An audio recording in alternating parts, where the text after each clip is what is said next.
But the Toyo Tyres Racing Saloons, then, the way that they will line up for what is race 5 of the weekend is as follows. Car number 123, Nigel Innes, in his almost works livery to BMW E36 M3, will start from pole position. And alongside him will be car number 38, which is Carl Catliff. Carl, who claimed a win in one of the races that we had up at Donington Park a few weeks ago.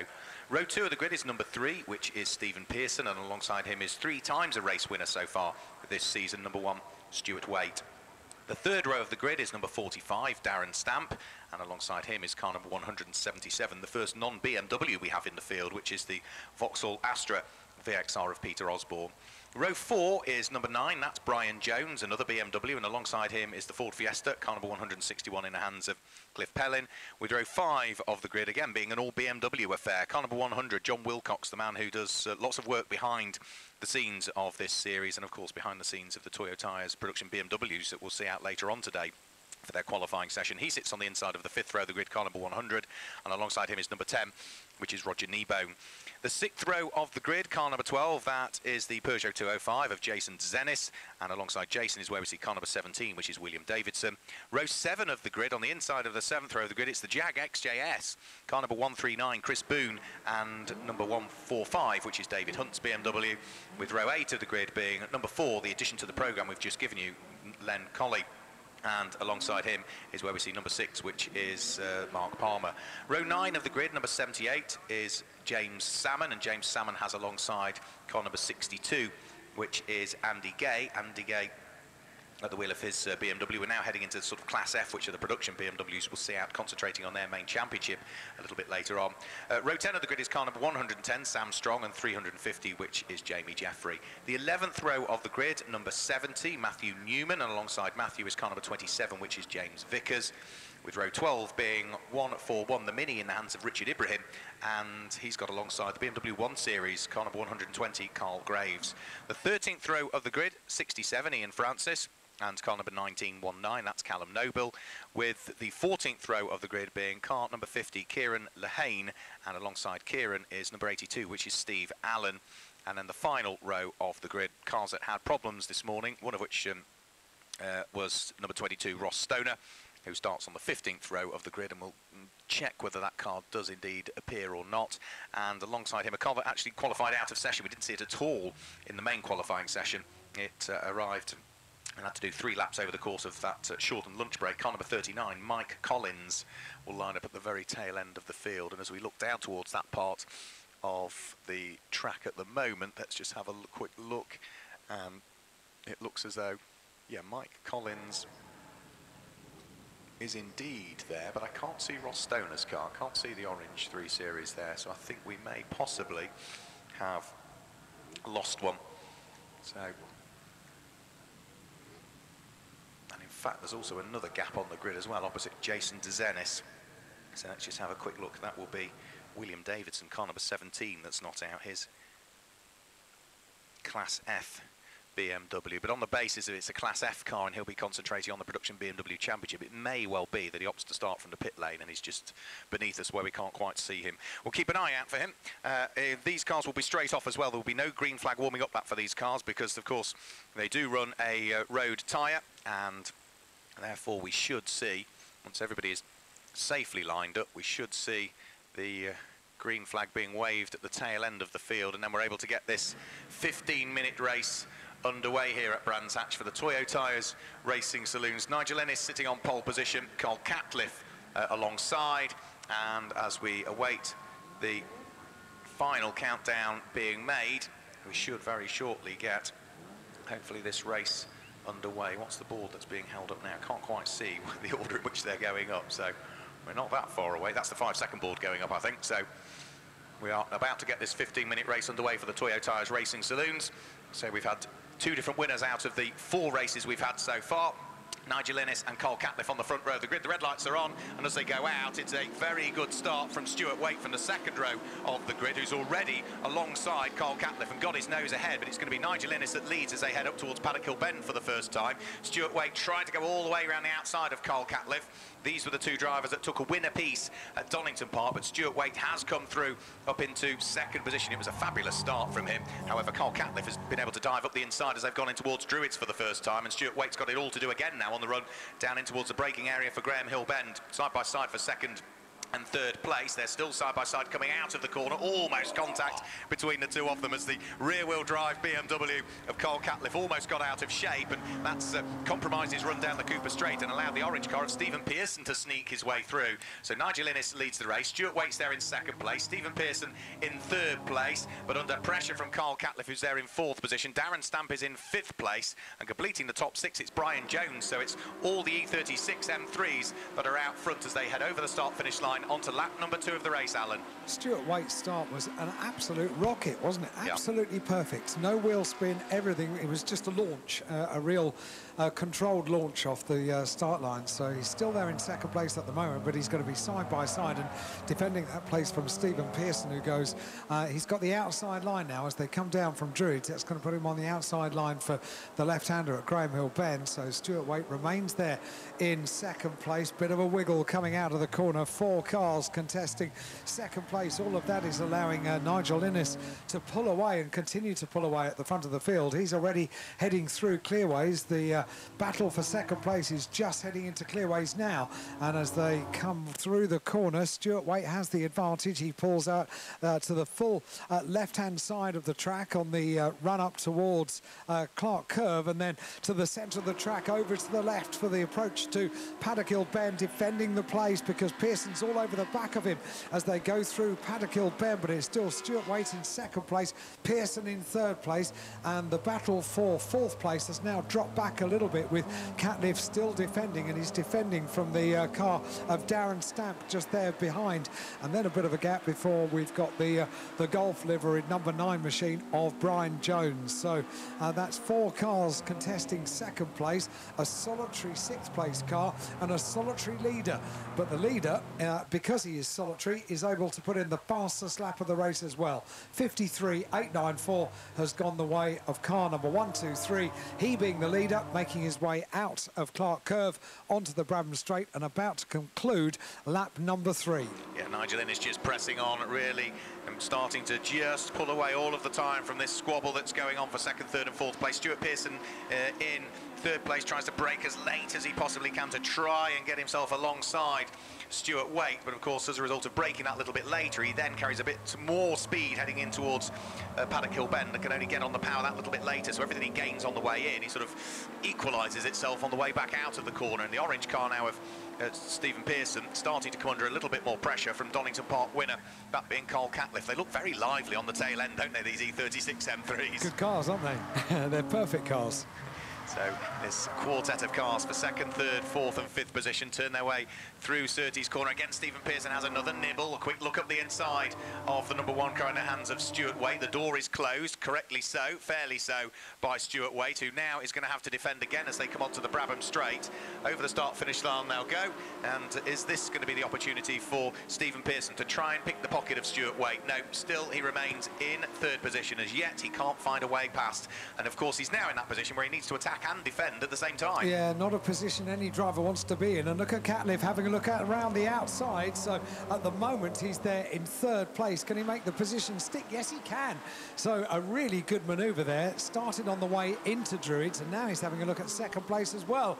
Now that's just being greedy. He slots in behind, and as they go down towards the left-hander at Surtees. Oh, hang on, what's gone wrong here? A huge amount of smoke on the Brabham Straight, where it's just clearing now. What happened? It's the car here. It's Jason Dennis's car. The Peugeot has, by the look of things, expired in a pretty significant way, by the look of things. So, oh goodness, yeah. That's a car that was going really well at Donington Park and then unfortunately retired. And you can see the steam stroke smoke that's coming out of the exhaust pipes of that car. I think some of the engine internals have decided they want to be external. Yeah, that's smoke, isn't it? And I think I can almost smell it from here. And we're all the way up in the commentary tower as one of the marshals goes over to have a look at the car. Go on. A little bit of the contact, I think there, just the lightest of touches between Stuart Waite and Carl Catliff, and Carl Catliff has eventually been able to sneak through into second place, but for a split second, both of them got a little bit squirrely heading round through Druids Corner, but Carl Catliff is through and ahead of what was the car of Stuart Waite that has now dropped down into third position all of the time, whilst out front and leading is Nigel Ennis, and they're starting to get amongst some of the slower traffic now as well, aren't they? So this potentially is going to be a catalyst for change here, as over the start finish line goes our race leader Nigel Ennis. Of course, we've got yellow flags on the Brabham Straight, so there's no overtaking, and as the field work their way through and past the slower traffic up towards Paddock Hill Bend, they'll go. They're now on lap number 7 with 9 minutes to go, and well, Stuart Waite has just lost another place there, hasn't he, because it looks as though the orange car in the hands of Stuart Pearson has gone through and gained a position. Well, it was very close between them, wasn't it, as they came across the line, and Ennis led at the end with an advantage of 3.1 seconds. So we need to keep a good eye on what that advantage is at the end of the next lap, as the number 1, 2, 3 car, 6 laps are in the book. The advantage 3.1 seconds from the second place car of Carl Catliff, recovering after that not such a good start as the cars around him made at the start of the race. Off the line, it's no green flag lap. They're on treaded tyres, and they don't have the opportunity of getting heat into the tyres on a green flag lap. And it was the best of the starts was made by Stuart Waite without any doubt at all. And as we wait to see them conclude lap number 7, it's Ennis that's completed the lap, 3.3 seconds the advantage over Catliff. Waite in 3rd place, Pearson in 4th place, Stamp in 5th place, Osborne in 6th place, and now the top 11 are all through, and it's John Wilcox in a class of his own, quite literally in a class of his own. He's the only one in his class in 11th place in car number 100. So 7 laps completed. Number 1, 2, 3 is the car that leads. That's Nigel Ennis from pole position. Yep, so Nigel Ennis leading by a pretty comfortable margin, isn't he? He can just afford to take his time as he picks his way through some of the slower traffic on the Brabham Straight. The next car that he needs to dispatch a lap down is going to be the Lexus of Matthew Newman, car number 70, which currently occupies what is 20th position. It's thereafter, isn't it, that we start to see that the close battle's coming on. Since Stuart Waite's lost those places, he sort of seems to have settled back in, doesn't he, again now? He lost 2 places in quick succession. What have you got, Alan? I think I had Carl Catliff. I'm pretty sure that's Carl Catliff that was getting past a slower car. He has, yeah. And made contact and has gone off. It looked like him, and they're in the gravel on the outside of the turn-in for the exit of Druids Corner. Yeah, you can see damage to the front end of his car, and it's one of the BMWs, isn't it, that he's made contact with. Can't quite identify whom that 37? is. 37? Could be 37, yeah, absolutely. Or 17, maybe. Or 17. Yeah. But well, there's Carl Catliff walking away. That's a significant one, yeah. He's not in the gravel, is he? He's got damage to the front end of his car, and the other BMW has gone into the gravel and might have just made a little bit of contact with the tail end of the slower car into the barriers, possibly. Neither of them in a particularly safe place either. No, they're not. They will need to be moved. One snugly up the rear of the car, up towards the tyre barrier, and it all just got a little bit too... Carl Catliff was driving with incredible determination, wasn't he? He wasn't going to be held up, and that was, we mentioned it earlier on today, when you maybe not get such a good start or have an unfortunate opening lap, then the red mist does really push you on for the rest of the race. But maybe that was just a little bit too eager to get past one of the slower cars. And up at Druids Corner, we'll find out a story, I'm sure, as the weekend unfolds. But at the moment, the car is stricken, and it's there on the outside of Druids. Yeah, he just set the fastest lap of the race, didn't he, Carl Catliff, before that happened. Side by side, we are over the start-finish line.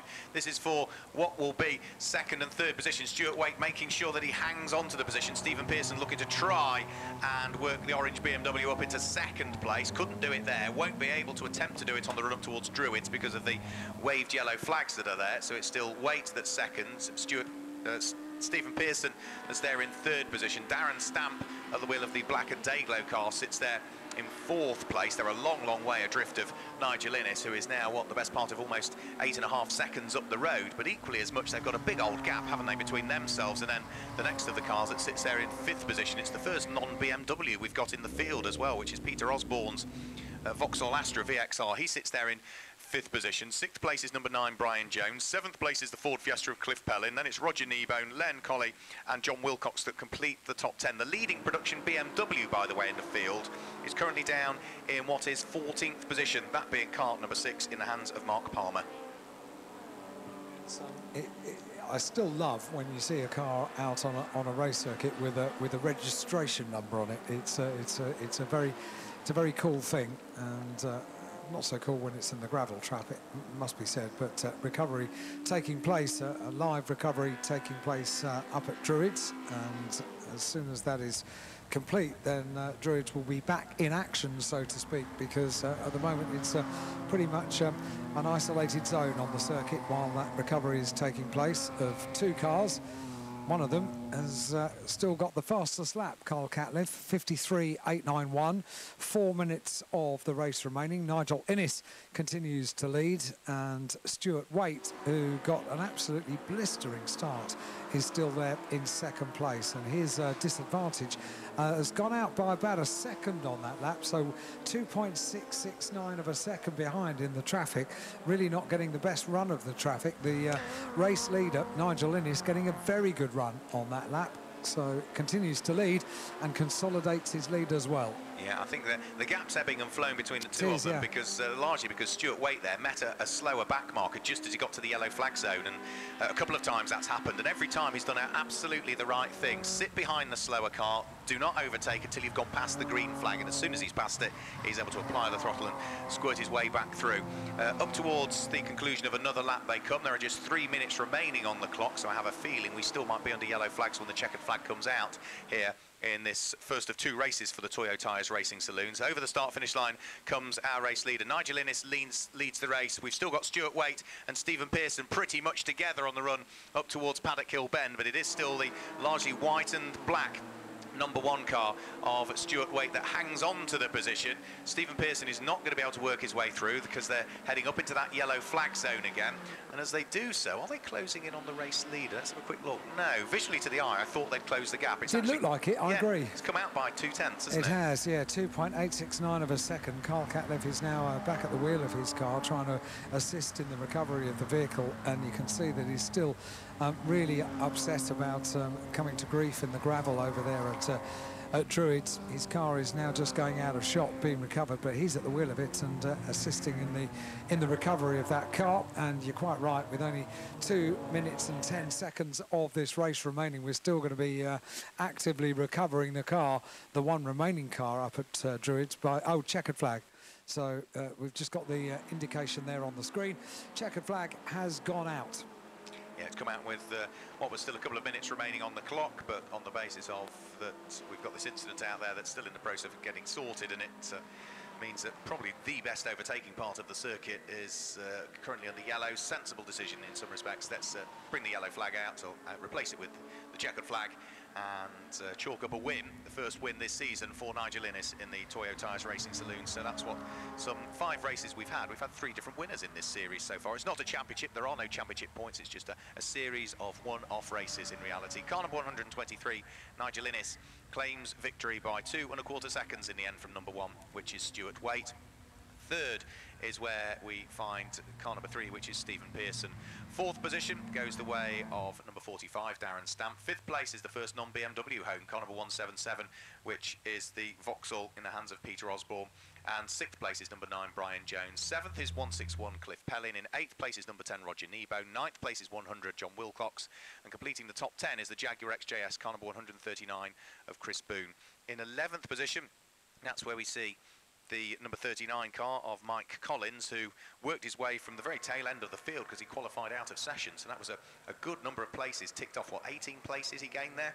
So good work by Mike Collins, car number 39, who finished in 11th place. 12th place will be car number 145, David Hunt. 13th place will be number 78, which is James Salmon. 14th place and winning his class, because we'll see the class winners on the podium for this one, is Mark Palmer in the number 6 car. Then it's Andy Gay, who finished in 15th position, number 62.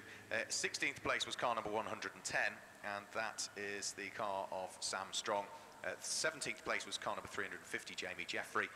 Then 18th position was the Mini in the hands of Richard Ibrahim, car number 141. 19th place was number 7070, which is Matthew Newman. And completing the top 20, also winning his class, is where we will see Carl Graves at the wheel of the BMW 1 Series Diesel. First of all, our winner of Class G onto the podium, Carl Graves onto the podium. Well done, Carl. Congratulations.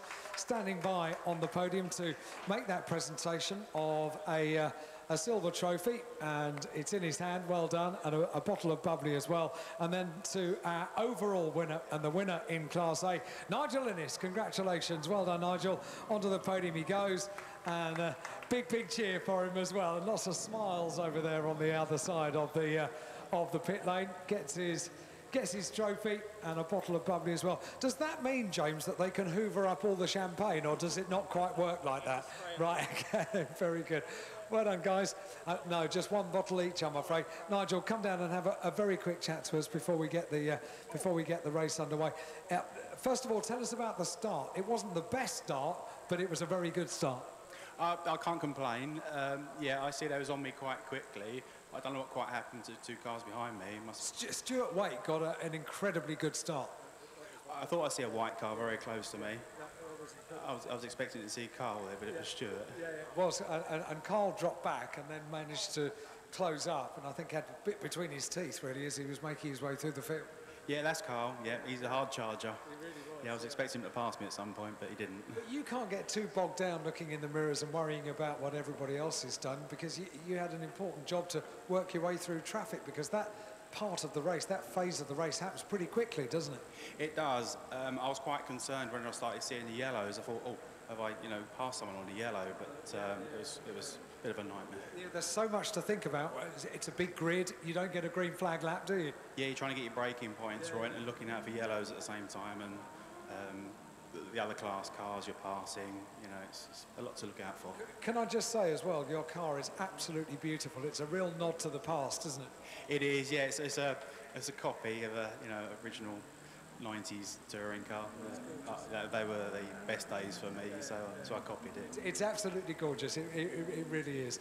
And a quick word with Carl. Take us through your race, Carl. Yeah, it was fairly simple for me. I just got going and kept out of trouble, which is fairly good. And being me in the 120 diesel, which we're sort of trying to progress into the next production BMW class, so that we can take that on and bring on.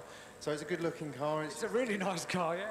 But can I just say and call the marshals that have come to today, and without them we wouldn't be racing, and all the staff that are here supporting us. Top man, Carl. Thank you. Yeah, top man. Thank you very much indeed. Yeah, we reiterate that. Thank you, guys. Thank you for a very nice podium.